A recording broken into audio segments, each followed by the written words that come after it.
మనము నిత్య జీవితంలో మన పరిసరాలలో ఉండేటటువంటి అంశాలలో అనేకమైనటువంటి వివిధ ఆకారాలను పరిశీలిస్తూ ఉంటాం. ఒక చెట్టు యొక్క ఆకులను చూసామనుకోండి, అన్నీ కూడా ఒకే ఆకారంలో ఉన్నట్టుగా కనిపిస్తాయి. ఒకటి కొంచెం చిన్నగా ఉండవచ్చు, ఒకటి కొంచెం పెద్దగా ఉండవచ్చు, కానీ ఒక చెట్టు ఆకులన్నీ కూడా దాదాపు ఒకే ఆకారంలో ఉంటాయి. అదేవిధంగా అలాంటి వస్తువులు కొన్ని ఒకే సైజులో కూడా ఉంటాయి. ఉదాహరణకు మనము ఒక 10 రూపాయల నోట్ల కట్టను తీసుకున్నామనుకోండి, అన్ని 10 రూపాయల నోట్లే, దాంట్లో అన్ని కూడా ఒకే ఆకారంలో ఉన్నాయి, దీర్ఘచతురస్రాకారంలో. అదేవిధంగా అన్ని ఒకే సైజులో కూడా ఉన్నాయి. అయితే ఇంతకుముందు ఉన్నటువంటి పోలికకు ఇప్పుడు ఉన్నటువంటి పోలికకు తేడా ఏమిటో ఊహించగలరా? ఇంతకుముందు చెట్ల ఆకులన్నీ ఒకే ఆకారంలో ఉన్నాయి, కానీ వాటి పరిమాణం వేరు. లేత ఆకులు చిన్న సైజులో ఉంటాయి, ముదిరినటువంటి ఆకులు అదే ఆకారంలో ఉన్న కాస్త పెద్ద సైజులో ఉంటాయి, అంటే పరిమాణం. కానీ 10 రూపాయల నోట్ల కట్ట తీసుకున్నాం అనుకోండి, అన్నీ ఒకే ఆకారంలో ఉన్నాయి, అదేవిధంగా అన్నీ ఒకే పరిమాణం సైజులో కూడా ఉన్నాయి. దీనికి దానికి గణితాత్మకంగా ఉన్నటువంటి ఒక తేడాను మనం ఇప్పుడు ఈ పటం ద్వారా కూడా పరిశీలించవచ్చు. చూడండి, ఇక్కడ 2 ఆకారాలు ఉన్నాయి. మొదలు ఒక ఆకారం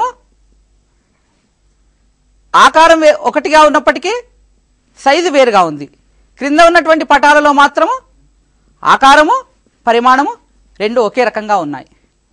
పైన ఉన్నటువంటి పటములో ఉన్నటువంటి వాటిని మనము స్వరూపంగా ఉన్నాయి అంటాం. కానీ కింద ఉన్నటువంటి ఈ పటాలను చూస్తే గనక మనకు వాటి ఆకారముతో పాటుగా పరిమాణం కూడా సమానంగా ఉంది. అందువల్ల వీటిని మనము సర్వసమాన పటాలు అని అంటాం. ఇలా ఒకే ఆకారము ఒకే పరిమాణంలో ఉన్నటువంటి పటాలను సర్వసమాన పటాలు అంటాం. ఇప్పుడు ఈ చిత్రపటంలో చూస్తున్నవి కూడా ఈ 2 పటాలు సర్వసమానంగా ఉన్నటువంటి పటాలు. అయితే సర్వసమాన పటాలు అని మనము ఎప్పుడు అనగలుగుతాం?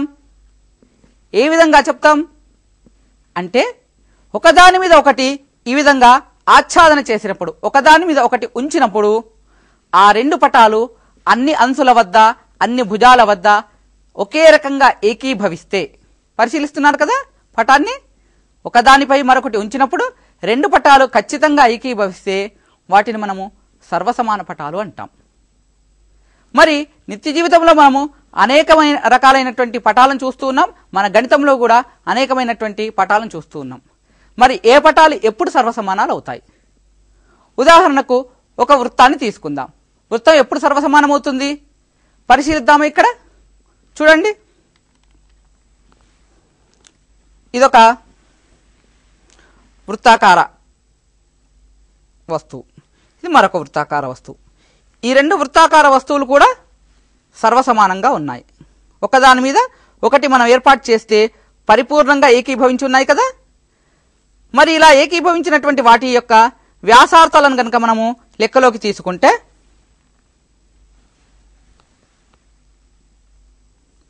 దీని యొక్క వ్యాసార్థం 4 సెంటీమీటర్లు, రెండవ దాని యొక్క వ్యాసార్థం కూడా 4 సెంటీమీటర్లు. అంటే 2 వృత్తాలు సర్వసమానం కావాలంటే వాటి యొక్క వ్యాసార్థాలు సమానంగా ఉంటే సరిపోతుంది. వ్యాసార్థాలు సమానాలైతే ఆ వృత్తాలు సర్వసమానాలు, సర్వసమానాలైతే వాటి యొక్క వ్యాసార్థాలు కూడా సమానంగా ఉంటాయి. అదేవిధంగా మనము మరొక పటాలను కూడా పరిశీలిద్దాం. చతురస్రాలను తీసుకుందాం. మరి చతురస్రాలను కనుక తీసుకుంటే ఈ 2 చతురస్రాలు ఉన్నాయి. ఈ 2 చతురస్రాలు సర్వసమానాలు అవునా కాదా మనం చూద్దామా? మీరే చెప్పగలుగుతారు.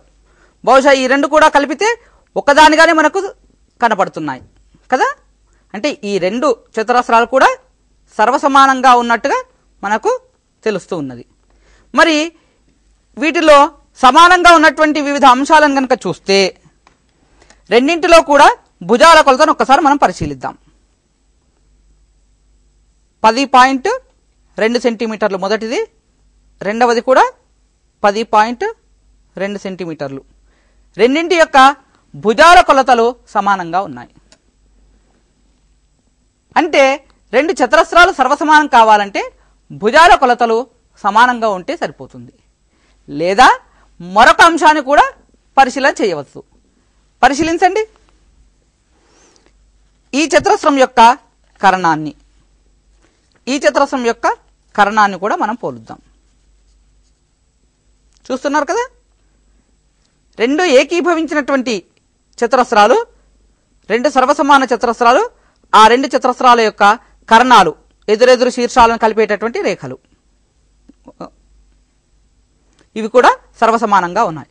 అంటే రెండు చతురస్రాలు సర్వసమానం కావాలి అంటే వాటిలో ఉండేటటువంటి మనకు అవసరమైనటువంటి భుజాల కొలతలు సమానమైనా పర్లేదు, ఒక భుజము కొలత సమానమైనా పర్వాలేదు, లేదా కర్ణము కొలత సమానమైనా పర్వాలేదు, అవి రెండు సర్వసమానాలు అవుతాయి.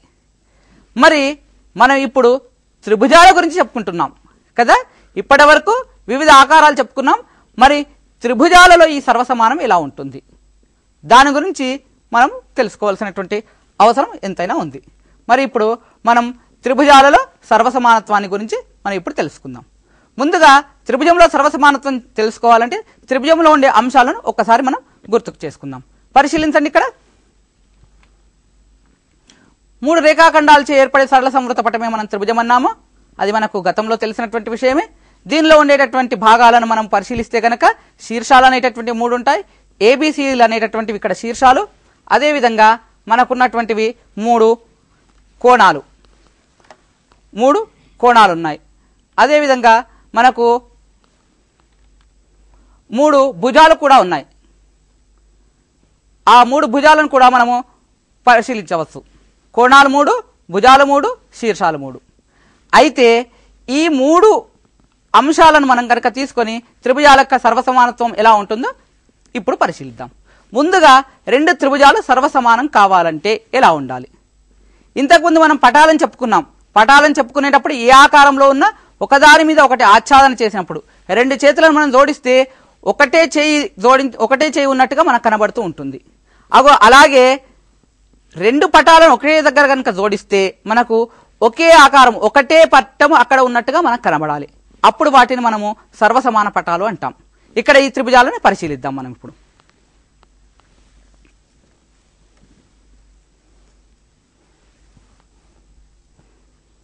ఇది ఒక త్రిభుజము. వాస్తవానికి మనకు ఒకటే త్రిభుజంగా కనబడుతూ ఉన్నది. కానీ పై త్రిభుజాన్ని కొంచెం పక్కకు జరిపితే మనకు మరొక త్రిభుజం కూడా అక్కడే ఉన్నట్టుగా కనిపిస్తుంది కదా. ఇగో ఇలా కనబడుతూ ఉండాలి. అంటే 2 త్రిభుజాలు కూడా కలిసి మనకు ఒకటే త్రిభుజం, ఒకదాని వెనుక ఒకటి పూర్తి ఆచ్ఛాదన జరిగి మనకు ఒక త్రిభుజంగా కనబడుతూ ఉంటే దానిని మనం సర్వసమాన త్రిభుజాలు అంటాం. మరి ఈ 2 త్రిభుజాలు మనకు సర్వసమానాలు అయ్యాయి. ఈ సర్వసమానాలు అయినప్పుడు వాటిలో ఉండేటటువంటి అంశాలు ఏ విధంగా ఉంటాయో మనం ఒకసారి పరిశీలిద్దాం. పరిశీలించండి.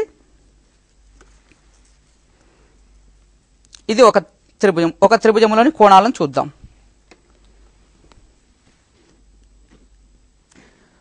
డెబ్బైకి 5 డిగ్రీలు తక్కువగా ఉంది, అంటే 65 డిగ్రీలు. మరొక కోణం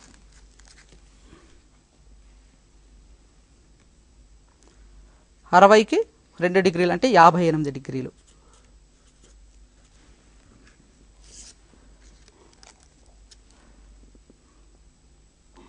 మరొకటి 60కి 58,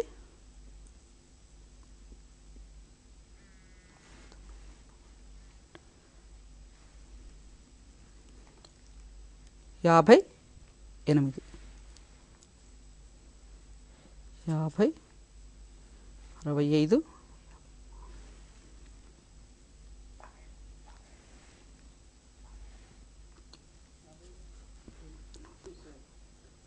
57 డిగ్రీలు కనబడుతుంది. ఓకే, ఇప్పుడు రెండవ దానిని చూద్దాం.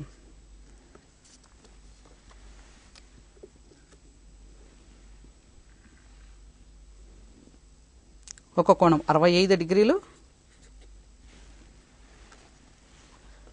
మరొక కోణం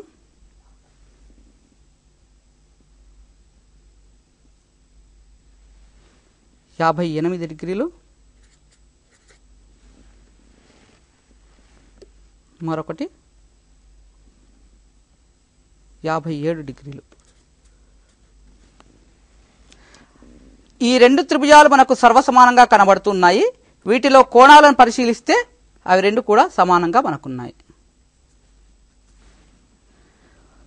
అంటే కోణాలు ఒకటి సమానంగా ఉన్నాయి రెండింటిలో. అదేవిధంగా భుజాలను కనుక మనం పరిశీలిస్తే వాటిని కూడా మనం చూసుకునవచ్చు. రెండింటి ఒకదాని మీద ఒకటి పెట్టి మనం ఏర్పాటు చేసుకుంటే రెండు సమానంగా మనకు కనబడుతూ ఉంటాయి.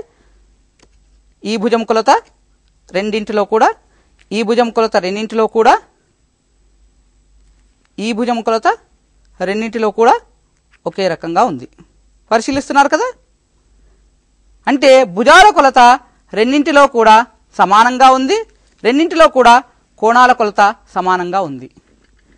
అంటే రెండు సర్వసమాన త్రిభుజాలలో ఉండేటటువంటి భుజాల కొలత కానివ్వండి, కోణాల కొలత కానివ్వండి సమానంగా ఉంటుంది. అంటే కోణాలు భుజాల కొలతలు ఏకీభవిస్తాయి అని మనం చెప్పవచ్చు. దీనినే మనం రాసుకోవచ్చు కూడా. పరిశీలించండి. సర్వసమాన త్రిభుజాలలో సదృశ భాగాలు సమానంగా ఉంటాయి. అంటే ఇక్కడ ఒక త్రిభుజంలో ఉన్నటువంటి ఏబి అనేటటువంటి భాగం ఏదైతే ఉందో మనము చూసుకుంటే గనక దాంట్లో ఉండేటటువంటి అంశాలు రెండవ త్రిభుజంలో ఉండేటటువంటి ఏబి అనేటటువంటి డిఈకి సమానము, బీసీ అనేటటువంటి ఈఎఫ్ భుజానికి సమానము, ఏసీ అనేటటువంటిది డిఎఫ్ భుజానికి సమానము అనేటటువంటిది మనం చెప్పుకోవచ్చు. అదేవిధంగా మనము కోణాలు కనుక చూస్తే యాంగిల్ ఏ అనేటటువంటిది యాంగిల్ డికి, యాంగిల్ బి అనేటటువంటిది యాంగిల్ ఈకి, యాంగిల్ సి అనేటటువంటిది యాంగిల్ ఎఫ్కు సమానం అని చెప్పుకోవచ్చు. వీటితో పాటుగా వైశాల్యాలు కూడా సమానంగా ఉంటాయి. వైశాల్యాలు రెండు త్రిభుజాలకు సమానంతో పాటు చుట్టుకొలతలు, ఇంకా కొన్ని ప్రధానమైనటువంటి ప్రాముఖ్యం కలిగినటువంటి అంశాలు అంటే బాహ్య కోణాలు కానివ్వండి, లోపల ఉన్నటువంటి ఉన్నతులు, తర్వాత మధ్యగత రేఖల పొడవులు ఇలాంటివి కూడా సర్వసమానంగా ఉంటాయి. మరి ఇప్పుడు త్రిభుజాలకు సంబంధించినటువంటి ఏ సర్వసమాన త్రిభుజాలలో ఏ అంశాలు సమానం అనేటటువంటిది మనం చూసాం. కానీ రెండు త్రిభుజాలు ఎప్పుడు సర్వసమానాలు అవుతాయి అనేటటువంటి అంశాన్ని మనం తెలుసుకోవాల్సినటువంటి అంశం ఉంది. త్రిభుజాలు ఎప్పుడు సర్వసమానం అవుతాయి.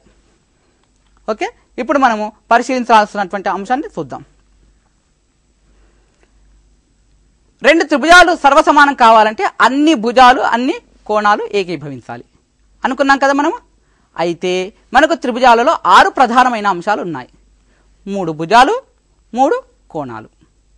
మరి ఈ 3 భుజాలు 3 కోణాలు ఈ 6 అంశాలను ప్రతి త్రిభుజంలో మనం పరిశీలించిన తర్వాతనే అవి సర్వసమానాలని చెప్పగలుగుతామా? ఇంకా తక్కువ అంశాలను పరిశీలించడం ద్వారా మనం చెప్పగలుగుతామా?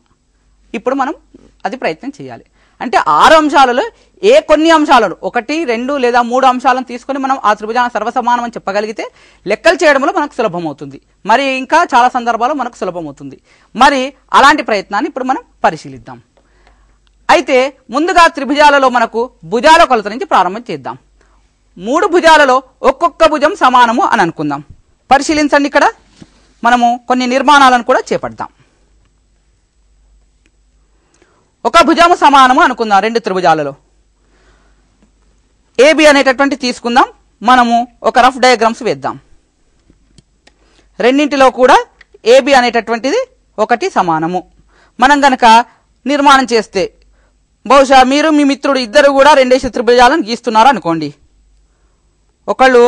మీరు 6 సెంటీమీటర్లతోటి ఒక త్రిభుజాన్ని గీశారు. ఒక భుజము మాత్రమే 6 సెంటీమీటర్లు, మనకు ఒక భుజమే ఇచ్చారనుకుందాం 6 సెంటీమీటర్లతోటి. ఓకే, ఇప్పుడు మీరు యథేచ్ఛగా మీ వీలును బట్టి మిగతా 2 భుజాలను తీసుకున్నారు, ఇలా గీశారు. పరిశీలిస్తున్నారు కదా. మీరు గీస్తున్నటువంటిది ఇలా ఉంది అనుకుందాం త్రిభుజం. ఇది మాత్రం 6 సెంటీమీటర్లు స్థిరంగా ఉంది. మీ మిత్రుడు గీసినటువంటి త్రిభుజంలో మాత్రము ఇది 6 సెంటీమీటర్లే ఉంది. కానీ అతను ఒక్క 6 సెంటీమీటర్లది అలాగే తీసుకున్నాడు, మిగతావి మాత్రం తన ఇష్టం వచ్చినట్లుగా తీసుకున్నాడు. అంటే ఒకటే కొలత స్థిరంగా సమానంగా ఉండాలి అనుకున్నాం కాబట్టి ఇలాగా. ఇప్పుడు ఒక్క భుజం సమానమైతే ఈ 2 త్రిభుజాలు సమానం అయినట్ట, సర్వసమానాలు అయినట్ట. చూడగానే మనం చెప్పేయవచ్చు ఈ త్రిభుజానికి ఎలాంటి పోలిక లేదు, ఒక్క భుజము 6 సెంటీమీటర్లు అవ్వడం వల్ల ఈ 2 సర్వసమానాలు కావట్లేదు అనేటటువంటి మనం చెప్పవచ్చు. అంటే ఒక్క భుజము కనుక సమానమైతే ఏర్పడేటటువంటి త్రిభుజాలు ఏ ఒక్క సందర్భంలో కూడా సర్వసమానం కాలేవు. ఖచ్చితంగా మిగతా అంశాలు కూడా మనం పోల్చవలసి ఉంటుంది అనేటటువంటిది మనం ఇప్పుడు చెప్పవచ్చు. మరి ఇప్పుడు రెండవ అంశాన్ని మనం పరిశీలిద్దాం. రెండు భుజాలు సమానంగా ఉంటే ఎలా ఉంటుంది? రెండు భుజాలను తీసుకుందాం ఒక త్రిభుజంలో. మీరు మీ మిత్రుడు ఇద్దరు కూడా గీస్తూ ఉన్నారు. ఇద్దరు కూడా ఒకటి 5 సెంటీమీటర్లు 6 సెంటీమీటర్ల భుజంతో, ఇంకొకళ్ళు కూడా 5-6 సెంటీమీటర్లే తీసుకున్నారు. రెండు భుజాల కొలతలే సమానము అనుకుందాం. ఇప్పుడు మనం గీస్తున్నటువంటి వాటిలో 5 సెంటీమీటర్లు, ఇంకొకటి కూడా 5 సెంటీమీటర్లు. ఇద్దరు వేరువేరుగానే చేస్తున్నారు, కానీ ఈ రెండు కొలతలు మాత్రం ఇద్దరికి సమానము. బీసీ అనేటటువంటిది నువ్వేమో 6 సెంటీమీటర్లు తీసుకున్నావు, మీ మిత్రుడు కూడా 6 సెంటీమీటర్లే తీసుకున్నాడు.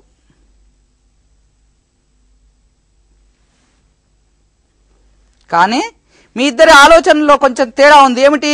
ఈ ఆకారంలో ఇట్లా గీసావు నువ్వు, ఇలాగనేమో మీ మిత్రుడు గీశాడు. మరి ఇప్పుడు ఈ రెండింటిలో ఉన్నటువంటి పోలిక ఏమైనా ఉందా ఆకారంలో?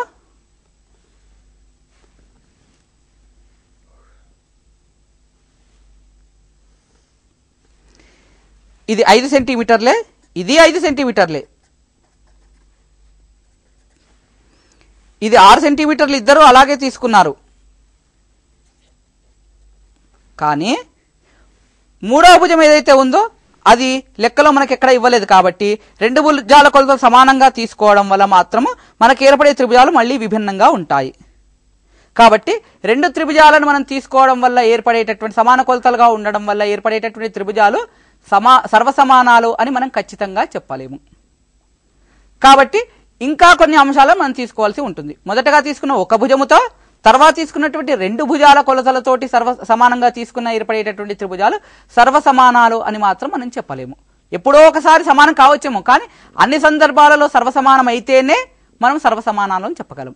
మరి ఈ రెండు సందర్భాలలో కాలేదు. కాబట్టి మనము మూడవ అంశమైనటువంటి మూడు భుజాల కొలతలు తీసుకొని మనం పటాన్ని గీద్దాం. ఇప్పుడు మూడు భుజాల కొలతలు తీసుకుందాం. మూడు భుజాల కొలతలు తీసుకున్నప్పుడు మనకు ఒకటి 5 సెంటీమీటర్లు, రెండవ దానిలో కూడా 5 సెంటీమీటర్లు. పరిశీలిస్తున్నారు కదా, దీనిలో త్రిభుజ నిర్మాణాలు కూడా మనకు బాగా వచ్చి ఉండాలి. నువ్వు మీ మిత్రుడు ఇద్దరు కూడా ఇలా గీయడం మొదలుపెట్టారు.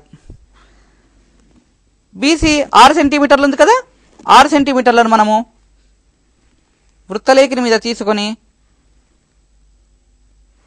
ఇలా 6 సెంటీమీటర్లను తీసుకొని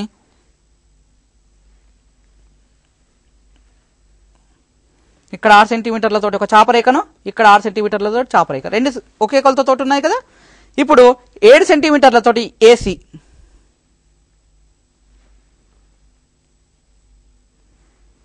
ఏడు సెంటీమీటర్ల కొలతతోటి దీనిని ఇలా ఖండించాలి. ఇప్పుడు చాపరేఖలు సరిపోలేదు కాబట్టి అదే కొలతతోటి ఆ చాపరేఖలను కొంచెం పొడిగిద్దాం.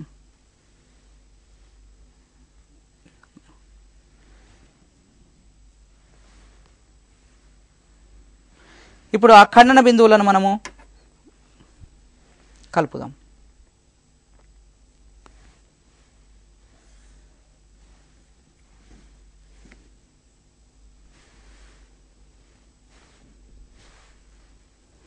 పరిశీలిస్తున్నారు కదా, ఇది ఒక త్రిభుజము, నీవు గీసినటువంటిది, ఇది మిత్రుడు గీసినటువంటి మరొక త్రిభుజము. ఇక్కడ మూడు భుజాల కొలతలు కూడా సమానంగా ఉన్నాయి. దీనిలో 5, 6, 7 సెంటీమీటర్లు, దీనిలో 5, 6, 7 సెంటీమీటర్లతోటి గీసాము. ఇక్కడ ఏ పద్ధతిలో గీసినా ఏర్పడేటటువంటి త్రిభుజాలు ఇదే విధంగా ఉంటాయి. ఇప్పుడు ఈ రెండు త్రిభుజాలను మనం ఒక్కసారి పోల్చి చూద్దాం.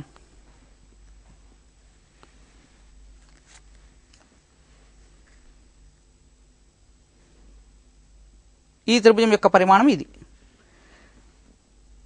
రెండవ త్రిభుజం యొక్క పరిమాణం కూడా మనం పోల్చి చూడవచ్చు. పరిశీలిస్తున్నారు కదా, రెండు త్రిభుజాల యొక్క కొలతలు కూడా సర్వసమానంగా మనకు కనబడుతున్నాయి కదా. అంటే ఇక్కడ మూడు త్రిభుజాలు ఉన్నాయి. ఒకటి ముందుగా నేను తయారు చేసినటువంటిది, ఈ రెండు త్రిభుజాలు, దీనికి ఇది ఏకీభవించింది, అలాగే ఇది దీనికి ఏకీభవించింది. కాబట్టి ఈ మూడు త్రిభుజాలు కూడా మనకు సర్వసమానంగా ఉన్నటువంటి త్రిభుజాలు. అంటే మూడు భుజాల కొలతలను కనుక మనం సమానంగా తీసుకుంటే ఏర్పడేటటువంటి త్రిభుజాలన్నీ కూడా సర్వసమానంగా ఏర్పడుతూ ఉన్నాయి. అంటే మూడు భుజాల కొలతలు సమానమైనప్పుడు ఆ త్రిభుజాలు మనకు సర్వసమానంగా ఉంటాయి అనేటటువంటి విషయాన్ని మనం చెప్పవచ్చు. ఒక భుజము రెండు భుజాలు తీసుకున్నప్పుడు సర్వసమానాలు కాలేవు, కానీ 3 భుజాలు తీసుకున్నప్పుడు మాత్రం సర్వసమానాలు అవుతాయి. మరి ఇలాగే కోణాల్లోకి వెళ్దాం. ఒక కోణము, 2 కోణాలు, తర్వాత కోణాలను భుజాలను కూడా కలిపి గీసే ప్రయత్నం చేద్దాం. ఒక కోణం కనుక తీసుకుంటే మనకు పటం ఏ విధంగా వస్తుంది పరిశీలించండి. ఒక కోణం సమానమైంది అనుకుందాం. వాస్తవానికి ఒక కోణంతో మనం త్రిభుజం గీయడం చాలా క్లిష్టమైనటువంటి పరిస్థితి. క్లిష్టము అంటే మిగతా ఏవి కూడా మనం పోల్చలేని పరిస్థితి. ఒక కోణం 50 డిగ్రీలు ఉండాలి. కోణమానంతో మనం ఆ అంశాన్ని మనం గీయవచ్చు.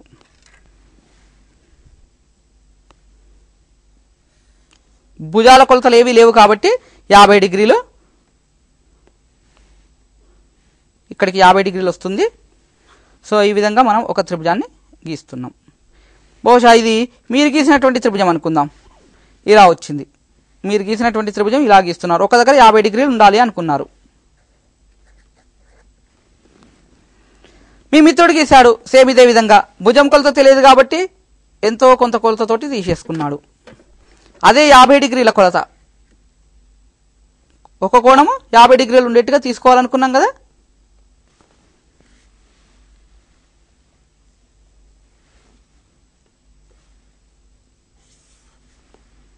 మీ మిత్రుడు ఈ విధంగా గీశాడు.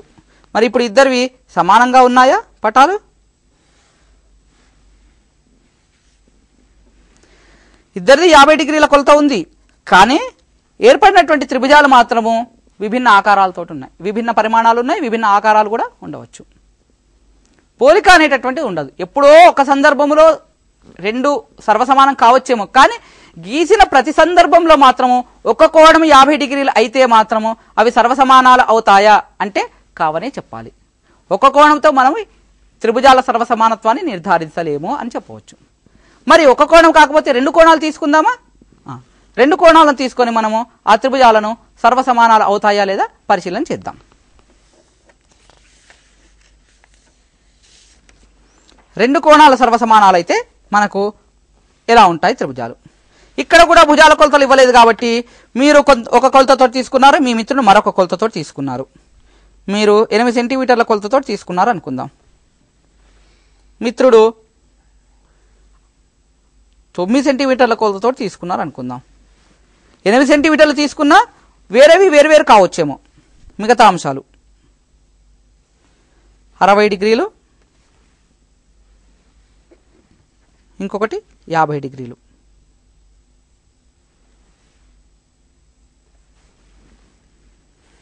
మీ మిత్రుడు 60 డిగ్రీలు,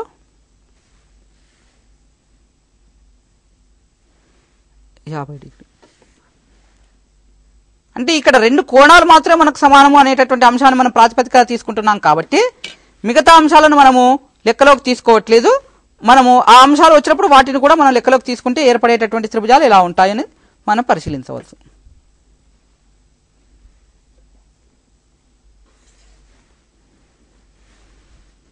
పరిశీలిస్తున్నారు కదా. కోణాలు సమానము, కానీ మిగతా అంశాల మీద మనం కేంద్రీకరించట్లేదు. ఇది 60 డిగ్రీలు, ఇది 50. అలాగే ఇది 60 డిగ్రీలు ఉంది, దీనికి సమానంగా ఇది 50 డిగ్రీలు. ఈ 2 కోణాలు సమానాలే 2 త్రిభుజాలలో, కానీ మిగతా అంశాలు మనకు ప్రాతిపదికగా లేకపోవడం వలన మనం అవి 2 సర్వసమానాలు అని చెప్పలేకపోతున్నాం. ఎక్కడో ఒక సందర్భంలో ఈ 2 మిగతా అంశాలు సమానం అవ్వడం వల్ల సర్వసమానం కావచ్చేమో, కానీ చాలా సందర్భాలలో మాత్రం ఖచ్చితంగా సర్వసమానాలు కావు అని చెప్పవచ్చు. అంటే 2 కోణాలను మనం తీసుకోవడం వలన త్రిభుజాలను సర్వసమానాలు అని చెప్పలేము.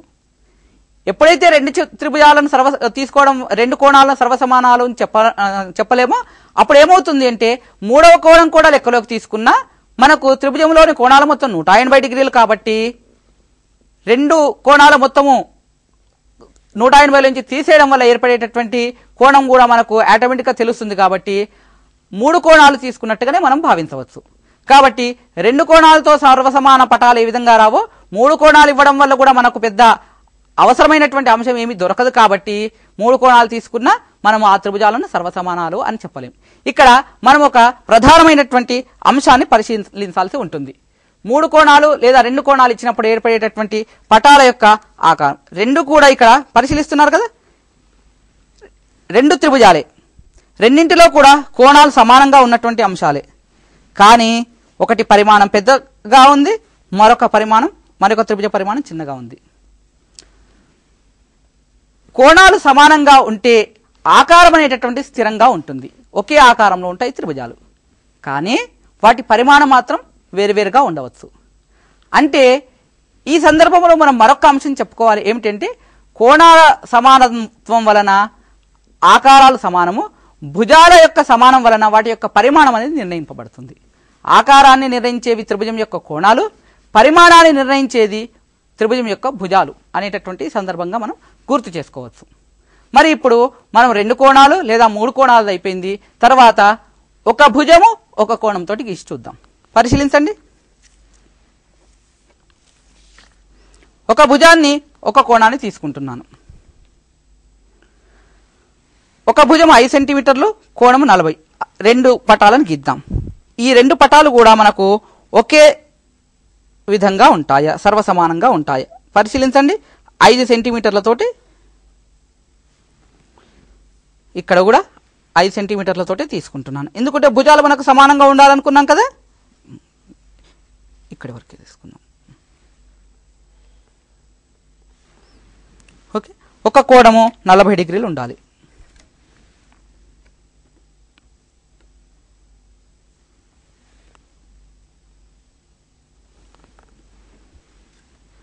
ఇక్కడ కూడా ఇది 40 డిగ్రీలు. ఓకే, ఇప్పుడు మీరు ఈ త్రిభుజాన్ని ఈ విధంగా పూర్తి చేస్తున్నారు, మీ మిత్రుడు ఈ విధంగా పూర్తి చేస్తున్నాడు. పరిశీలిస్తున్నారు కదా, ఇది 5 సెంటీమీటర్లు, ఇది 5 సెంటీమీటర్లే. మీరు మిత్రుడు ఇద్దరు ఒకే రకంగా ఇది 40 డిగ్రీలు తీసుకున్నారు ఇద్దరు కూడా. ఇది బి, ఇది ఏ అనుకుందాం, ఇది బి, ఇది ఏ అనుకుందాం.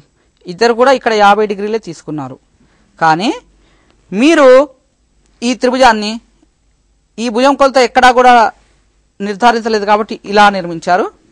మీ మిత్రుడు మాత్రం ఈ త్రిభుజాన్ని ఈ భుజం కొలత ఇలా తీసుకుని నిర్మించాడు. ఇప్పుడు ఈ 2 త్రిభుజాలలో ఎక్కడైనా సారూప్యత ఉందా? పరిమాణంలో కానీ ఆకారంలో కానీ లేదు. అంటే ఒక భుజము ఒక కోణము సమానమైనప్పుడు ఏర్పడేటటువంటి త్రిభుజాలు ఒకే ఆకారము ఒకే పరిమాణంలో ఉంటాయని మనం ఖచ్చితంగా నిర్ధారించలేము. అంటే సర్వసమాన త్రిభుజాలను ఏర్పరుస్తాయా లేదా అనేది ఖచ్చితంగా చెప్పలేము. ఏదో ఒక సందర్భంలో అవ్వచ్చు, మిగతా అవన్నీ అంశాలు సమానంగా ఉంటే, కానీ ఈ 2 అంశాలు సమానమైనంత మాత్రాన మాత్రం అవి సర్వసమాన త్రిభుజాలు అవుతాయని మాత్రం మనం ఖచ్చితంగా చెప్పలేము. ఇప్పుడు మనము 2 కోణాలు దాని తర్వాత ఉన్నటువంటి మరొక అంశాన్ని మనం ప్రాతిపదికగా తీసుకుందాం. ఒక భుజము ఒక కోణంతో పాటుగా ఇప్పుడు మనము 2 భుజాలు ఒక కోణము సమానమైతే ఎలా ఉంటాయి అనేది చూద్దాం. 2 భుజాలు ఒక కోణము సమానమవుతున్నాయి. అయితే ఇక్కడ కోణం అనేటటువంటిది ఎక్కడ ఉంది అనేది ఒక్కసారి మనం చూసుకోవాలి. సమాన భుజాల మధ్య కోణం కానిచో పటాన్ని గీస్తుంటే మనకు తెలుస్తుంది. పరిశీలించండి. ఏబి అనేటటువంటిది 7 సెంటీమీటర్లు, ఇక్కడ కూడా ఏబిని 7 సెంటీమీటర్లే తీసుకుందాం. ఏసీ అనేటటువంటిది 6 సెంటీమీటర్లు. దానికంటే ముందు ఇక్కడ బి అనేటటువంటిది 50 డిగ్రీలు, క్యూ అనేటటువంటిది 50 డిగ్రీలు. ఇది ఏ బి, బి కోణమానంతో బి వద్ద 50 డిగ్రీలు పెట్టుకుందాం. ఇది 50 డిగ్రీల బిందువు. దీనిని ఇలా పొడిగించి పరిశీలిస్తున్నారు కదా, ఇక్కడ 50 డిగ్రీల ఒక రేఖను గీద్దాం.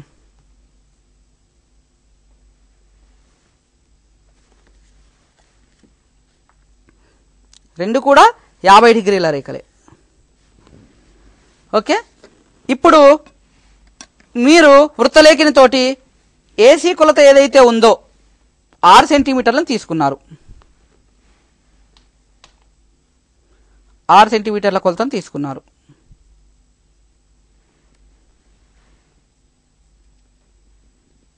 పరిశీలిస్తున్నారు కదా, ఇలా చాపరేఖను గీశారు, ఖండించారు. ఓకే, దీన్ని కలిపేద్దాం మొదలు మనం.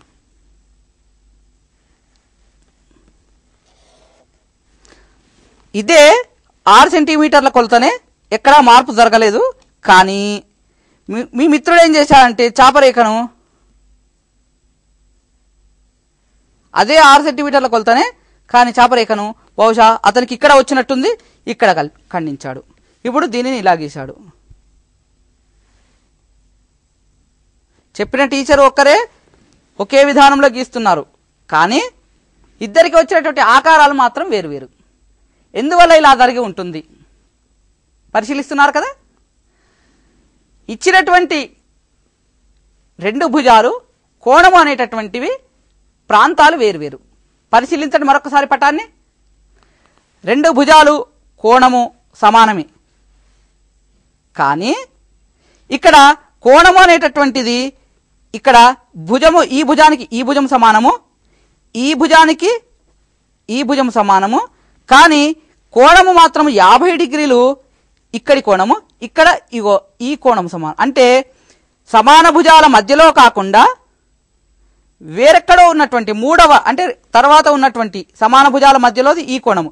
కానీ ఈ కోణం సమానంగా తీసుకోలేదు రెండింటిలో కూడా. మరొక కోణాన్ని సమానంగా తీసుకోవడం వలన ఇద్దరికి విభిన్నమైనటువంటి త్రిభుజాలు వచ్చాయి. అవి సర్వసమాన త్రిభుజాలు కావటం లేదు.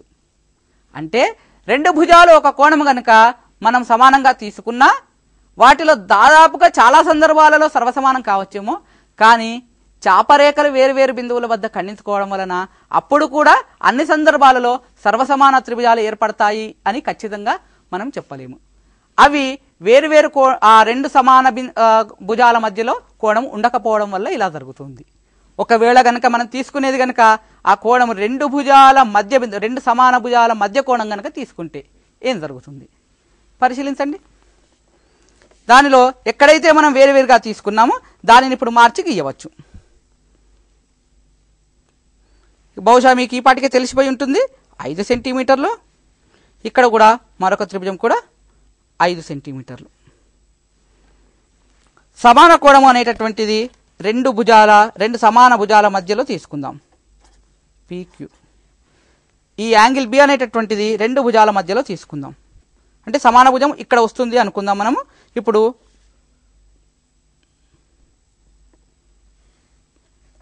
యాభై డిగ్రీలు. ఓకే,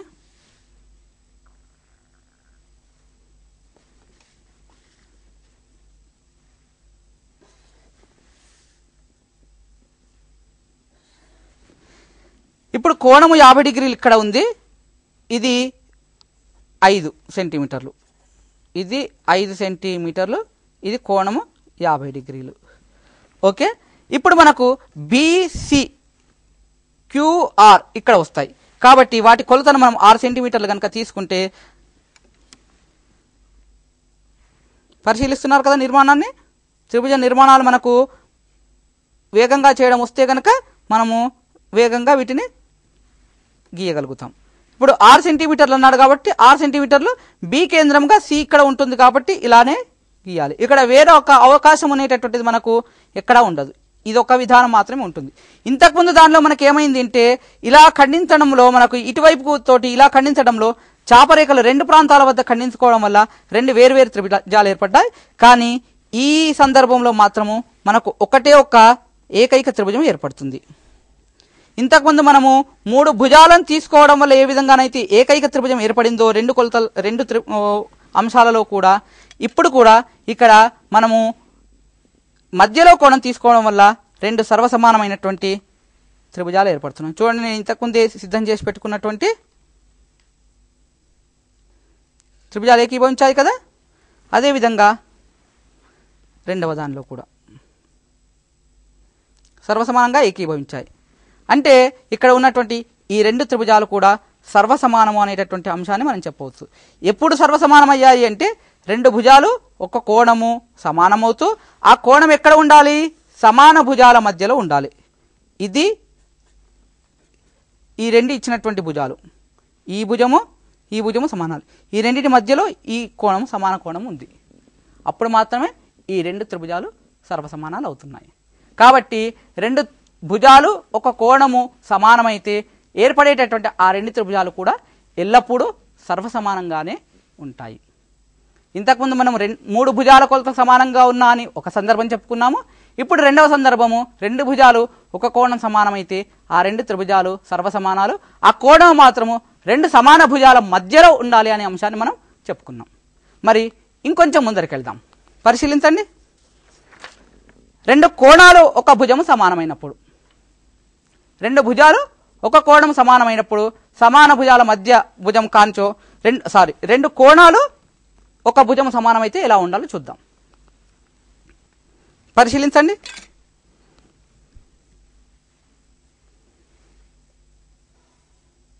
ఆరు సెంటీమీటర్లు రెండు కోణాలు ఇవి, ఒక భుజము రెండింటిలో కూడా 6 సెంటీమీటర్లు.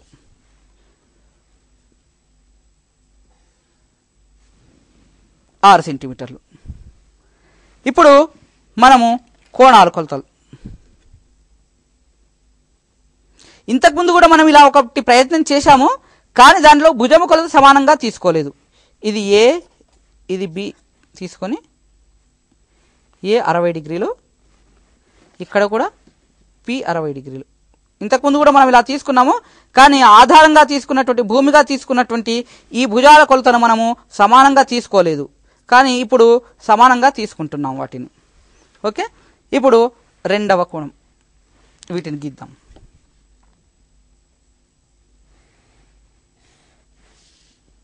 పరిశీలిస్తున్నారు కదా.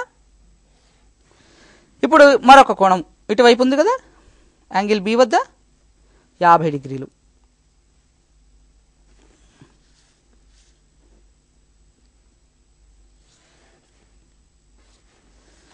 ఇక్కడ కూడా సేమ్ అలాగే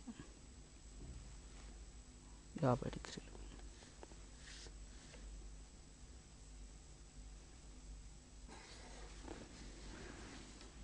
ఇక్కడ ఏర్పడినటువంటి ఈ త్రిభుజాలను కూడా చూస్తే ఒకే ఆకారంలో ఉన్నాయి. మరి పరిమాణాన్ని కూడా ఒక్కసారి పోల్చి చూద్దాం.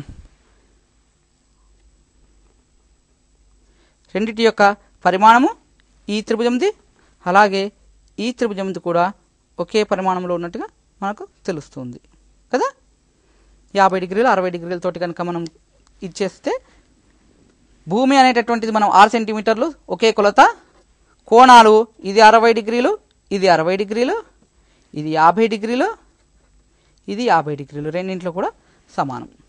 ఓకే, ఇప్పుడు ఈ రెండు త్రిభుజాలు కూడా మనకు సర్వసమానంగా ఉన్నట్టుగా తెలుస్తూ ఉంది. అంటే రెండు కోణాలు ఒక భుజము సమానమైనప్పుడు ఏర్పడినటువంటి రెండు త్రిభుజాలు కూడా సర్వసమానంగా ఉన్నాయి అనేటటువంటి అంశాన్ని మనం ఖచ్చితంగా చెప్పవచ్చు. కాకపోతే ఇక్కడ మనము తెలుసుకోవాల్సినటువంటి ఒక చిన్న అంశం ఏమిటంటే క్రమము అనేటటువంటిది ఇంపార్టెంట్. మనము ఏ భుజం నుంచి ఇక్కడ స్టార్ట్ చేస్తున్నామో దానికి సమానమైనటువంటి భుజముతోటే రెండవ దాంట్లో కూడా స్టార్ట్ చేయాలి. ఏ కోణం నుంచి అయితే స్టార్ట్ చేస్తున్నామో మొదటి దాంట్లో అదే సమానమైనటువంటి కోణముతో రెండవ దాంట్లో కూడా మనం స్టార్ట్ చేయాల్సి ఉంటుంది. క్రమము మార్చి రెండవ దాంట్లో స్టార్ట్ చేస్తే అప్పుడు రాసేటటువంటి విధానంలో మార్పు గనక వస్తే అప్పుడు అంటే మొదటి దాంట్లో ఏ కోణం రెండవ దాంట్లో పి కోణానికి, మొదటి దాంట్లో బి కోణం రెండవ దాంట్లో క్యూ కోణానికి సమానంగా ఉన్నాయనుకోండి, అక్కడ ఏబిసి అని రాసి ఇక్కడ పిక్యూఆర్ త్రిభుజం అని రాయాలి. కానీ మనం అలా కాకుండా ఒకవేళ గనక మనము ఏబిసి అని రాసి క్యూఆర్పి అని రాశామనుకోండి, మనకు క్రమము తప్పితే మనము తర్వాత సిద్ధాంత నిరూపణలు లెక్కలు చేసేటటువంటి సందర్భాలలో చాలా విపరీతమైనటువంటి జవాబులు వస్తాయి. కాబట్టి అలా కాకుండా మనం క్రమము అనేటటువంటిది స్పష్టంగా కోణాలకు భుజాలకు దేనికి సాదృశ్యమైతే ఉందో వాటిని మాత్రమే మనం తీసుకొని ముందరికి వెళ్లాల్సి ఉంటుంది. మరి ఇప్పటివరకైతే మనము ప్రాక్టికల్గా మనం చూసాము, 3 సందర్భాలు అనేటటువంటివి మనకు వచ్చాయి. ఆ 3 సందర్భాలలో కూడా మనము సర్వసమానత్వాన్ని తీసుకున్నాం. అయితే ఒక సందర్భంలో ఉన్నటువంటి దాంట్లో మనము రెండు భుజాలు కోణము అనే దాంట్లో మనం తీసుకున్నటువంటి దాంట్లో కోణము కనుక లంబకోణం అయితే మనకు కర్ణము కొలత ఒకటి ఇచ్చినా సరిపోతుంది.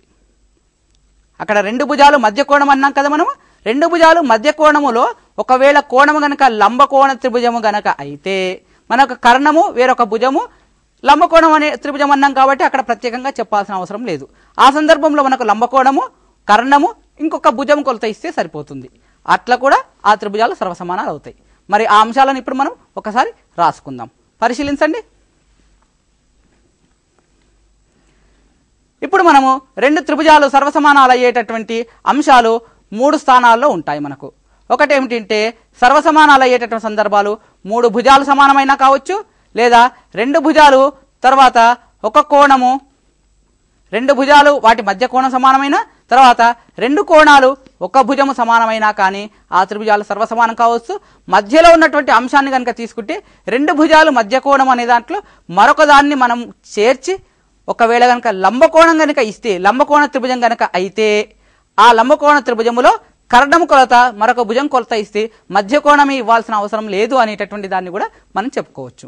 మరి ఇప్పుడు వాటి సిద్ధాంతాలుగా కనుక మనం రాసుకుంటే ఇలాగా పటం లోపల ఏబి అనేటటువంటిది పీక్యూకు సమానము, అలాగే బీసీ అనేటటువంటిది క్యూఆర్కు సమానము అనేటటువంటిది కనుక మనం తీసుకుంటే ఆ భూకోబు అంటే 2 భుజాలు ఒక కోణము. కానీ అవి ఎక్కడెక్కడ ఉన్నవి? భుజము కోణము భుజము. కోణం అనేటటువంటిది మధ్యలో కోణం, 2 భుజాల సమాన భుజాల మధ్యలోది కాబట్టి అది తీసుకుంటే దీనిని భూకోబు సర్వసమానత్వ స్వీకృతం అనేటటువంటి పేరుతోటి మనం పిలుస్తాము. దీనిని కనుక ఒక వాక్యంగా కనుక మనం రాసుకుంటే ఇక్కడ సర్వసమానత్వం యొక్క గుర్తును కూడా మనం చూసుకోవచ్చు. త్రిభుజం ఏబీసీ సర్వసమానం త్రిభుజం పీక్యూఆర్ అని కూడా మనం రాసుకోవచ్చు. మరి అదేవిధంగా ఒక త్రిభుజంలోని 2 భుజాలు కనుక తీసుకుంటే మనము భుజాలు వాటి మధ్య కోణము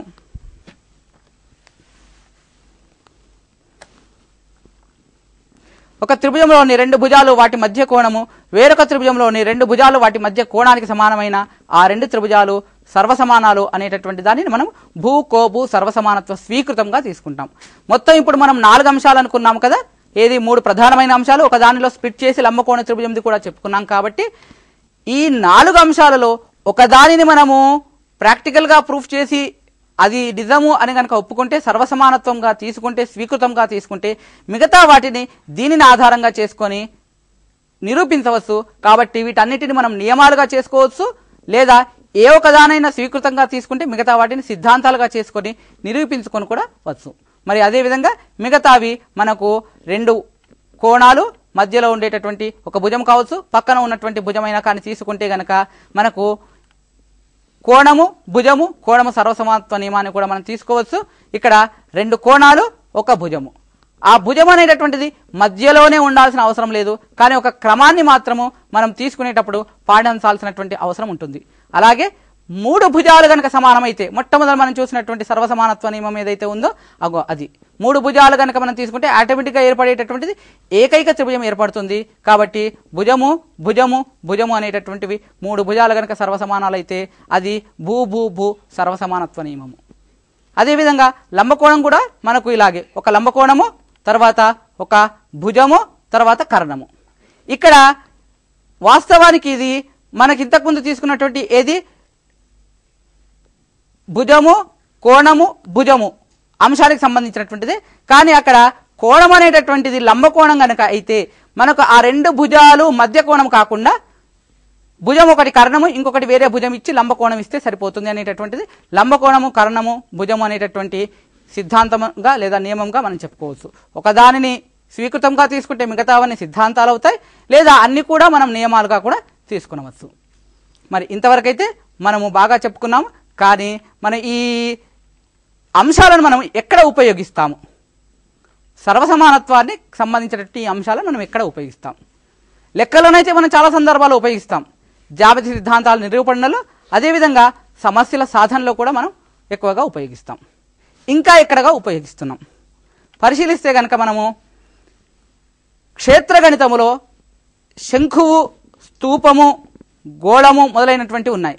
వాటిని కనుక మధ్యఛేదం కనుక చేస్తే, ముఖ్యంగా శంకువును కనుక అడ్డుకోత నిలువుకోత కనుక చేస్తే అక్కడ ఏర్పడేటటువంటి ఆకారాలు ఉంటాయి కదా, వాటిని అధ్యయనం చేయడానికి అక్కడ ఏర్పడేటటువంటి ఏ ఆకారాలు ఏర్పడుతున్నాయి, అవి ఎలాంటి త్రిభుజాలు, ఎక్కడి ఘన పరిమాణం ఏ విధంగా ఉంటుంది, ఎంత ఉంటుంది, పోలికలకు సంబంధించినటువంటి అధ్యయనంలో ఎక్కువగా ఈ సర్వసమానత్వ త్రిభుజాల ధర్మాలను ఉపయోగిస్తున్నాం.